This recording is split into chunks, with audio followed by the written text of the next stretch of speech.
प्यारे विद्यार्थियों, मैं डॉक्टर मोहनलाल खटीक, सहायक आचार्य, राजेश पायलट राजकीय महाविद्यालय लालसोट, बीए तृतीय वर्ष संस्कृत के प्रश्न पत्र में हम सभी अध्ययन कर रहे थे श्रीमद् भगवद गीता के तृतीय अध्याय का। और इसमें हमने 33वें अध्याय तक तृतीय अध्याय के 33वें श्लोक तक अध्ययन पूर्ण कर लिया था। इस तृतीय अध्याय में श्री कृष्ण अर्जुन को विस्तृत रूप से कर्म योग की शिक्षा दे रहे थे कि मनुष्य के लिए या पुरुष के लिए कर्म करना कितना आवश्यक है। मनुष्य बिना कर्म किए हुए नहीं रहता है। और उन्होंने इसके साथ ही कर्म की विस्तृत व्याख्या भी की है कि कर्म क्या होता है और इसको कैसे करना चाहिए। इसके साथ ही गुण और कर्मों के विभाग के बारे में भी उन्होंने बताया कि गुण और कर्म का विभाग क्या होता है और गुण और कर्म किसके द्वारा किए जाते हैं और व्यक्ति किस प्रकार से इन गुण और कर्मों को अपने ऊपर आरोपित कर लेता है और स्वयं को कर्ता मान बैठता है। और उसी को ही श्री कृष्ण ने अज्ञानी कहा था कि गुण और कर्म का कर्ता अगर मनुष्य अपने को मान लेता है तो वह अज्ञानी होता है, मूर्ख होता है और गुण कर्मों में आसक्त रहता है। इस प्रकार से वह कर्म बंधनों में बंधा हुआ रहता है। और ज्ञानी पुरुष इन गुण और कर्मों का कर्ता स्वयं को नहीं मानता है। इस प्रकार से वह ज्ञानी होता है और कर्मों के बंधन से उसको वह बंधा नहीं रहता है, अर्थात कर्म बंधन उसको बांध नहीं सकते हैं। इसी प्रकार से वह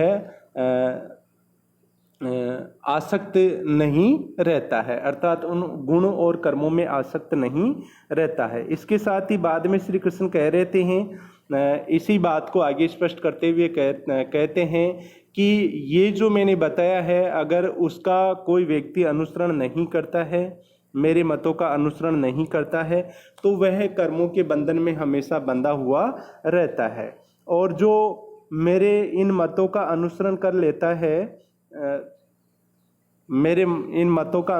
लेता है वह कर्मों के बंधन से छूट जाता है, अर्थात कर्मों में बंधा हुआ नहीं रहता है। और आगे कहते हैं कि समस्त प्राणी प्रकृति प्रदत्त गुणों के अधीन होकर कार्य करते हैं और ज्ञानी पुरुष भी अपनी प्रकृति के अनुसार ही कार्य करता है। इस विषय में हट क्या कर लेगा, अर्थात हट कुछ भी नहीं कर पाएगा, क्योंकि प्रकृति ही कारण होता है, प्रकृति ही प्रदान होती है। इस प्रकार से व्यक्ति को कर्मों के बंधन में नहीं बंधना चाहिए। आगे श्री कृष्ण अर्जुन को उपदेश देते हुए कह रहे हैं, क्या कह रहे हैं, 34वें श्लोक में क्या कह रहे हैं, इंद्रियस्य अर्थे राग द्वेषो व्यवस्थितौ तयोर्न वशमागच्छेतौ ह्यस्य प्रिपन्थिनौ। इसका अन्वय देख लेते हैं। राग द्वेषो इंद्रियस्य अर्थे व्यवस्थितौ तयो वशम न आगच्छेत ही तो अस्य प्रिपन्थिनौ। श्री कृष्ण कह रहे हैं, क्या कह रहे हैं कि राग द्वेषो अर्थात राग और द्वेष इंद्रियस्य अर्थे अर्थात इंद्रियों के भोगों में या इंद्रियों के विषयों में व्यवस्थित हो, अर्थात व्यवस्थित रहते हैं। व्यवस्थित हो यहाँ पे विशेषण आया राग द्वेषों का, यानी राग और द्वेष जो होते हैं इंद्रियों के विषय में ही स्थित रहते हैं। तयो वशम न आगच्छेत, इन दोनों के वश में नहीं आना चाहिए, अर्थात किसी भी पुरुष को इन राग और द्वेष के विषय में वश में नहीं आना चाहिए ही, क्योंकि तौ अर्थात ये दोनों ही राग और द्वेष ये दोनों ही अस्य यानी इसके परिपंथिनौ अर्थात शत्रु है। परिपंथिनौ अर्थात शत्रु है, ये दोनों ही क्या है, शत्रु है। अर्थात राग और द्वेष प्रत्येक इंद्रिय और उसके विषय से जुड़े हुए स्थित होते हैं। ज्ञानी पुरुष को उन दोनों के वश में नहीं होना चाहिए, क्योंकि वही उसके महान शत्रु है। अर्थात ज्ञानी पुरुष को राग और द्वेष से दूर रहना चाहिए। और ये दोनों ही राग और द्वेष हैं जो किस में स्थित रहते हैं? इंद्रियों में और इंद्रियों के विषयों में स्थित रहते हैं दोनों ही। तो जो ज्ञानी पुरुष होता है उनको इन दोनों के वश में नहीं आना चाहिए, क्योंकि राग और द्वेष ही उसके महान शत्रु होते हैं। व्याकरणात्मक टिप्पणी में अगर अपन देखें तो राग द्वेषों में द्विवचन है, प्रथमा का द्विवचन है, इंद्रियस्य में षष्ठी का एक वचन है, अर्थे में सप्तमी का एक वचन है, व्यवस्थितों में भी ये द्विवचन शब्द है, प्रथमा का द्विवचन, और ये विशेषण आया है राग द्वेषों का। तयो में षष्ठी का द्विवचन है और ये तयो आया है राग द्वेषों के लिए। और तौ जो आया है, तौ और परिपंथिनो जो आया है, ये दोनों भी राग द्वेषों के लिए आया है, दोनों में ही द्विवचन है। अस्य में इदम शब्द का षष्ठी एक वचन है। चलिए अगले श्लोक का हम अध्ययन करते हैं, 35वें श्लोक। और 35वें श्लोक में श्री कृष्ण अर्जुन को उपदेश देते हुए क्या कह रहे हैं? श्रेयान सर्वधर्मो विगुण परधर्मात् स्वनुतिष्ठात् स्वधर्मे निधनं श्रेय परधर्मो भयावह। अन्वय कर लेते हैं इसका। स्वनुतिष्ठात् परधर्मात् विगुणः स्वधर्मः श्रेयान् स्वधर्मे निधनं श्रेयः परधर्मः भयावह। श्री कृष्ण देखिए कितना अच्छा उपदेश दे रहे हैं 35वें श्लोक में।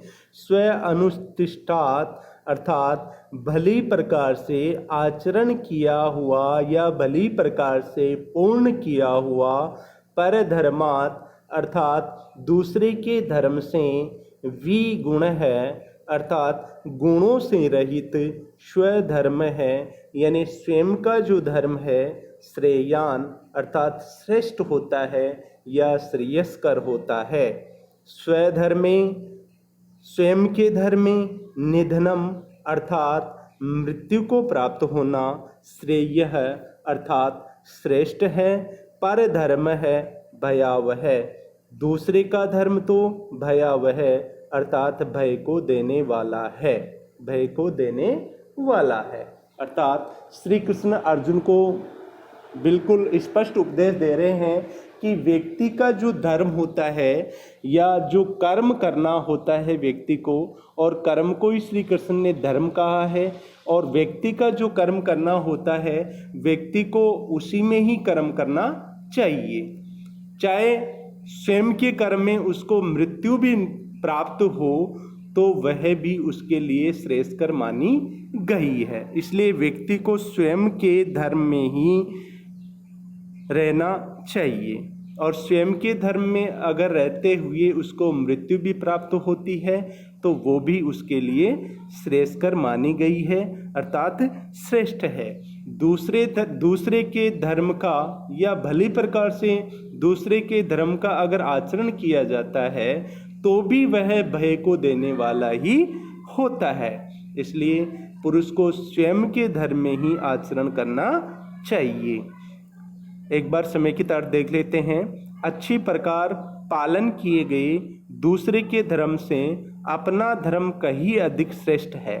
अपने धर्म में तो मृत्यु भी श्रेयस्कर है, दूसरे का धर्म भय देने वाला होता है। व्याकरणात्मक टिप्पणी में अगर अपन देखें तो देखिए श्रेयान जो शब्द है, श्रेयान शब्द में प्रशस्य या वृद्ध शब्द से यशुन प्रत्यय करके और पुल्लिंग प्रथमा का एक वचन होने पर श्रेयान शब्द आता है।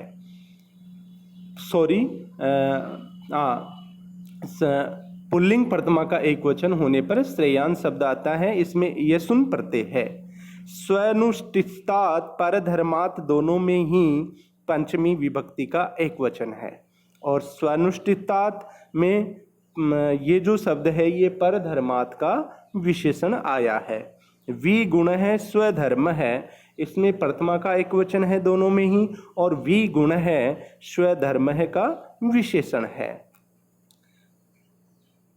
स्वनुष्ठिस्तात में सु और अनुपसर्ग पूर्वक स्था धातु से तय प्रत्यय आया है। इस श्लोक में बताया गया है कि दूसरे के धर्म की तुलना में अपना धर्म निश्चय ही श्रेयस्कर है। अपने धर्म के पालन में मृत्यु हो जाए तो भी वह श्रेष्ठ मानी गई है। चलिए अगले श्लोक का अध्ययन हम करते हैं, और अगला श्लोक है 36वां श्लोक। 36वें श्लोक में देखिए, यहाँ तक श्री कृष्ण ने जो भी उपदेश दिया अर्जुन को, फिर 36वें श्लोक में वापस अर्जुन बोलता है, क्या बोल रहा है? अतकेन प्रयुक्तो अयम पापम चरति पुरुषः अनिच्छनपि वार्ष्णेय बलादिव नियोजितः। इसका अन्वय कर लेते हैं। वार्ष्णेयः अथ अयम पुरुषः बलात् नियोजितः इव अनिच्छन अपि केन प्रयुक्तः पापम चरति। अर्जुन श्री कृष्ण से फिर वापस सवाल पूछ रहा है। वार्ष्णेयः, वार्ष्णेय ये श्री कृष्ण के लिए संबोधन किया है अर्जुन ने। वार्ष्णेय है वृष्णि कुल में उत्पन्न, वार्ष्णेय है श्री कृष्ण। अथ फिर अयम पुरुष है, यह पुरुष बलात् अर्थात बल से या बलपूर्वक से नियोजित है इव अर्थात लगाया हुआ सा या नियोजित किया हुआ सा, अनिच्छन अर्थात नहीं चाहता हुआ, अपि यानी भी, केन प्रयुक्त है किसके द्वारा प्रेरित किया हुआ, पापम चरति अर्थात पाप का आचरण करता है, अर्थात पाप करता रहता है। हे श्री कृष्ण, ऐसा कौन सा तत्व या कारण है, ऐसा कौन सा तत्व या कारण है जिसके द्वारा यह पुरुष बलपूर्वक लगाया हुआ सा नहीं चाहता हुआ भी, किसके द्वारा प्रेरित किया हुआ पाप का आचरण करता है। यानी अर्जुन उस कारण को चाहता है, कारण को जानना चाहता है कि पुरुष किसके द्वारा लगाया हुआ पाप का आचरण करता है।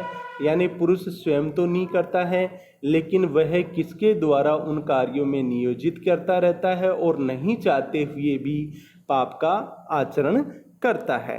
इस बात के बारे में अर्जुन श्री कृष्ण से जानना चाहता है।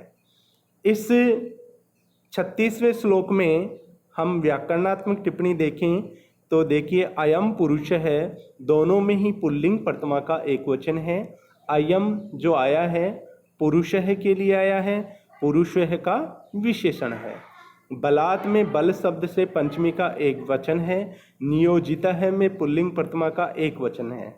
अनिच्छन में न इच्छन इति अनिच्छन, इस धातु से सत्री प्रत्यय आया है, इस धातु से सत्री प्रत्यय है, और फिर पुल्लिंग प्रथमा का एक वचन होने पर इच्छन शब्द बनता है।